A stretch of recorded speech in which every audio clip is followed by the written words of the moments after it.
এখানে দেখো 4 আছে, 6 আছে, 3 আছে, 8 আছে, সবাই কাছাকাছি সংখ্যা। আমাকে এই স্থানটা বের করতে হবে। হয় আমি এইভাবে দেখব অথবা আমি এইভাবে দেখব। আমি এইভাবে কোনো লজিক খোঁজার চেষ্টা করব বা এইভাবে কোনো লজিক খোঁজার চেষ্টা করব। এখানে দেখো 4-এর সঙ্গে যদি আমি 6 গুণ করি তাহলে 24 পাবো, তাকে যদি 3 দিয়ে ভাগ করি তাহলে আমি 8 পেয়ে যাব।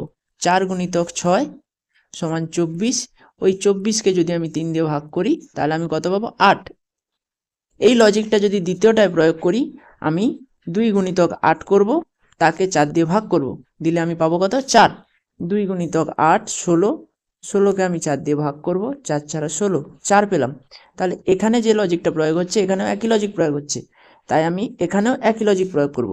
6 গুণিতক 5 সমান 30, 30কে আমি 3 দিয়ে ভাগ করব, দিলে পাবো 10। সঠিক অ্যান্সার হবে 10, এখানে হবে 10।